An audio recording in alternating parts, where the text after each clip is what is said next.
কিন্তু ৭৫-এর পর অবৈধ সামরিক সরকার এই বিচার প্রক্রিয়া বন্ধ করে দিয়েছিল। এক সময় এরশাদের হাত ধরে জিয়াউর রহমান, জিয়াউর রহমানের হাত ধরে তার বেগম জিয়া, এদের সময় মহান মুক্তিযুদ্ধের চেতনা তছনছ হয়েছে। সাতকেও বিশ্বাস করা যায়, কিন্তু আওয়ামী লীগকে বিশ্বাস করা যায়।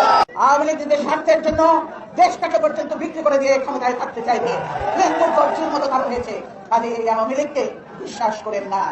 আমরা জানতে পারলাম এই নির্বাচনের শেষ মুহূর্তে ভোট গণনার সময় জামাত আমিরকে ব্ল্যাকমেইল করা হয়েছে। তাকে বলা হয়েছে, যদি আপনি এই ভোটের রায় অনুযায়ী আপনার ক্ষমতা চান, তাহলে বাংলাদেশে একটা গৃহযুদ্ধ লাগবে। একদিকে আওয়ামী লীগ, একদিকে বিএনপি এবং তাদের সাথে আওয়ামী প্রশাসন আপনাকে কোনো ধরনের সহযোগিতা করবে না। দেশের ভেতর বড় ধরনের কেওয়াজ লাগবে এবং গৃহযুদ্ধের দিকে যাবে দেশ। আপনি কি সেটা চান?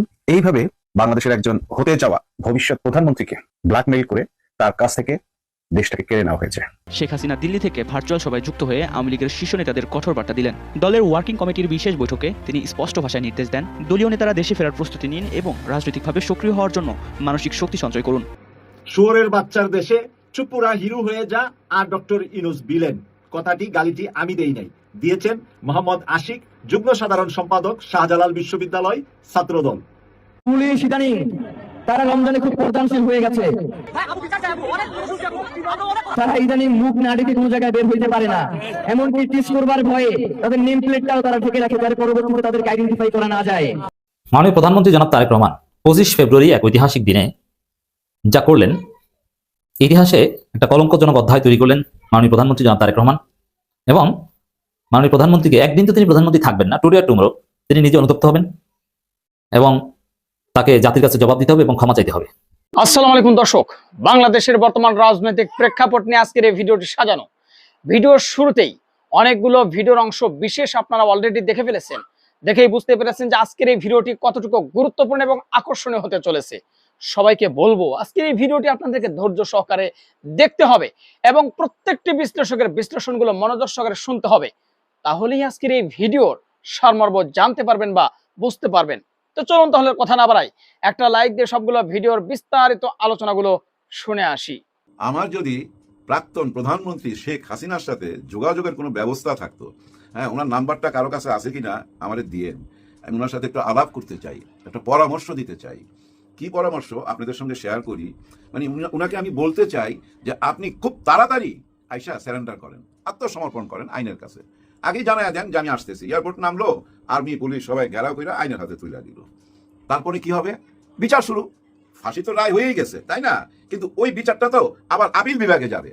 ধরে নেন আপিল বিভাগও যদি বলে যে না, ফাঁসির রায় কার্যকর করতে হবে, বিচার ঠিক আছে, কিন্তু এখানে তো শেষ না। এরপর এটা চলে যাবে মহামান্য রাষ্ট্রপতির কাছে।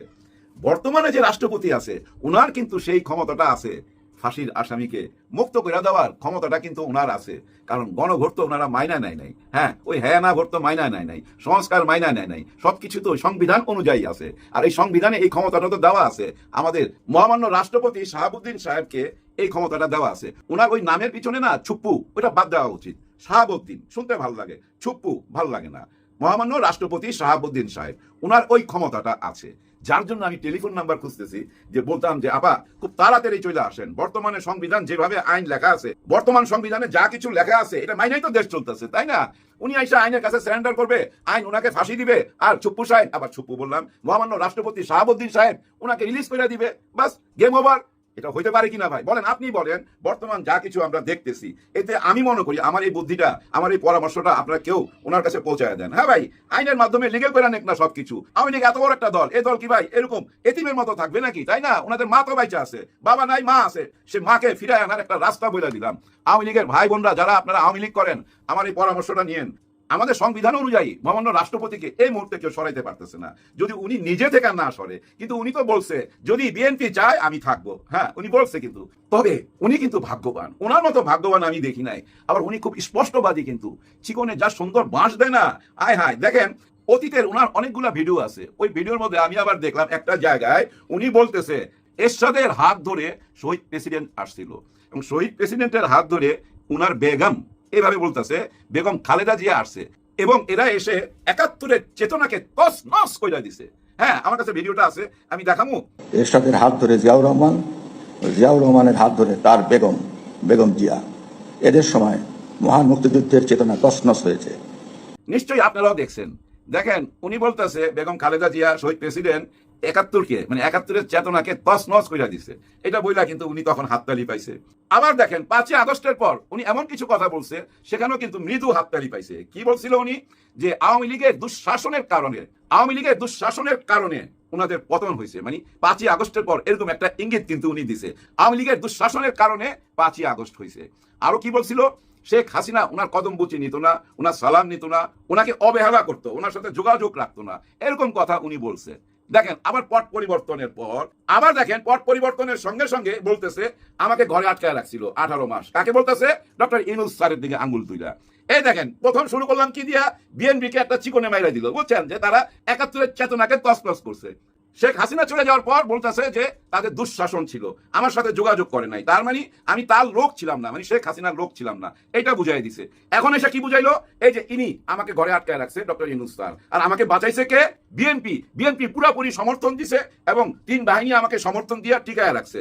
দেখছেন কিভাবে চেঞ্জ হইতেছে কথাবার্তাগুলা? এই জন্যই বললাম উনি সবচেয়ে বড় ভাগ্যবান। বিভিন্ন রকম কথা বইলা দেখেন ঠিকই ওনার আসনটা উনি ধরে রাখছে, এই জন্যই বলছি উনি ভাগ্যবান ছাড়া ভাই এরকম সুযোগ কেউ পায়? চিন্তা করছেন উনি তিনটা প্রধানমন্ত্রীকে শপথ পড়াইছে।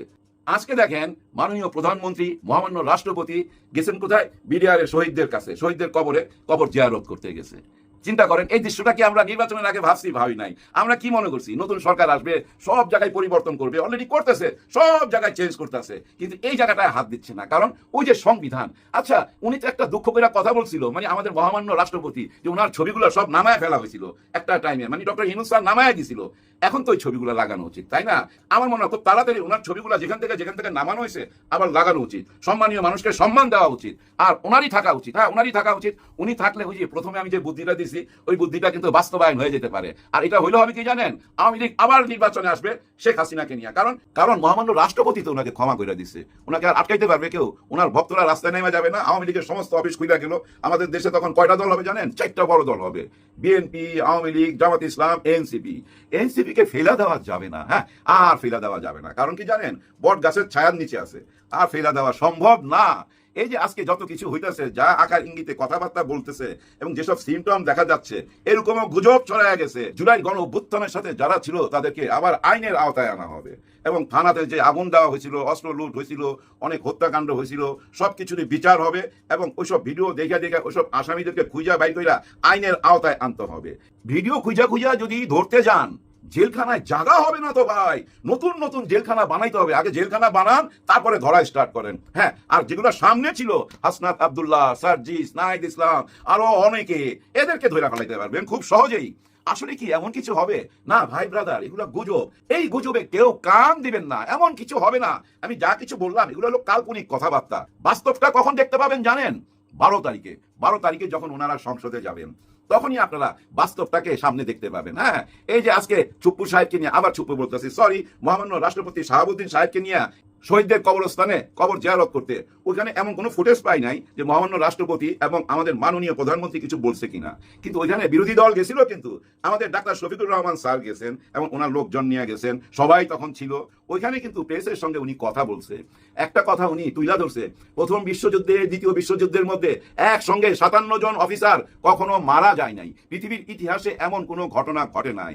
এদের পরিবারের ইনসাফ পাওয়ার অধিকার আছে, বিচার পাওয়ার অধিকার আছে। কিন্তু বহুদিন হয়ে গেল, বহু বছর পার হয়ে গেল, এই বিচারটা আজ পর্যন্ত কোনো রায় হইল না, কোনো কুল কিনারা হইল না। আল্লাহ যদি আমাদেরকে দায়িত্ব দিত বা দায়িত্ব দেয় কখনো, আমরা সেটা কুল কিনার করবো, মানে এই বিচারটা করব। কিন্তু আমার প্রশ্ন হইল বিডিআর নিয়ে তো ভাই অনেক দূর আগে গেছে, নির্বাচন কমিশনার এর গবেষণা কইরা, তদন্ত কইরা অনেক কিছু তো সামনে নিয়ে আসছে, আমরা তো দেখছি। সেখান থেকে শুরু করলেই তো হয়। আর যদি মনে করেন এখানেই ফুল স্টপ, এনাফ, আর আগানোর দরকার নাই, তাহলে অন্য কথা। যাই হোক, সবকিছু সময় বলে দিবে, ওই সংসদে যাওয়ার পরই আমরা বুঝতে পারবো। এখন বুঝার কোনো ক্ষমতা নাই। কারণ কি জানেন? এই মুহূর্তে চলছে সংযমের মাস, রোজার মাস। এই মাসে অনেক কিছু আপনারা বুঝতে পারবেন না, যাই কিছু দেখতেছেন সবকিছুই ধরে নেন, পজিটিভ মাইন্ডে ধরে নেন। হ্যাঁ ভাই, এই যে একটা সরকার যদি আসে নতুন, তাদের লোকজন তো বসাবে, এইটাই তো স্বাভাবিক, তাই না? আমি ক্ষমতা আসলে ভাই আমার লোকই তো চারিদিকে আমি বসাবো, এটা খুব স্বাভাবিক, একটা সোজা অঙ্ক।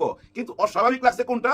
যে আমাদের মহামান্য রাষ্ট্রপতি এখনো সংবিধান মাইনা আগে যাইতেছে এবং ওনারা ওই সংবিধান অনুযায়ী ওনাকে রাখছে, এবং ওই সংবিধান অনুযায়ী অনেক কিছু হইতে পারে, যেগুলো আমি একটু আগে আলাপ করলাম, অনেক কিছু হইতে পারে যদি এই সংবিধান থাকে। কারণ গণভোট তো ভাই এই মুহূর্তে কেউ মাইনা নেয় নাই। সংস্কার কেউ মাইনায় নেয় নাই। আমার তো মনে হয় ওগুলা ঝাড়ু দিয়া সব ফালাই দিছে, সবার মধ্যে একটা পরিবর্তন। কেউ কিন্তু আর ওই সংস্কারের ব্যাপারে কিছু বলে না। ডক্টর ইউনূস স্যার যে তার জীবনের মূল্যবান সময়টা 18 মাস দিয়া গেল, ওই 18 মাস দিয়া যা কিছু একটা তৈরি করলো ওগুলো আমরা সব ছুঁড়া ফেলা দিলাম, আর আমরা সেই আগের পুরোনো সিস্টেমের ভিতর দিয়েই আবার পথ চলা শুরু করলাম।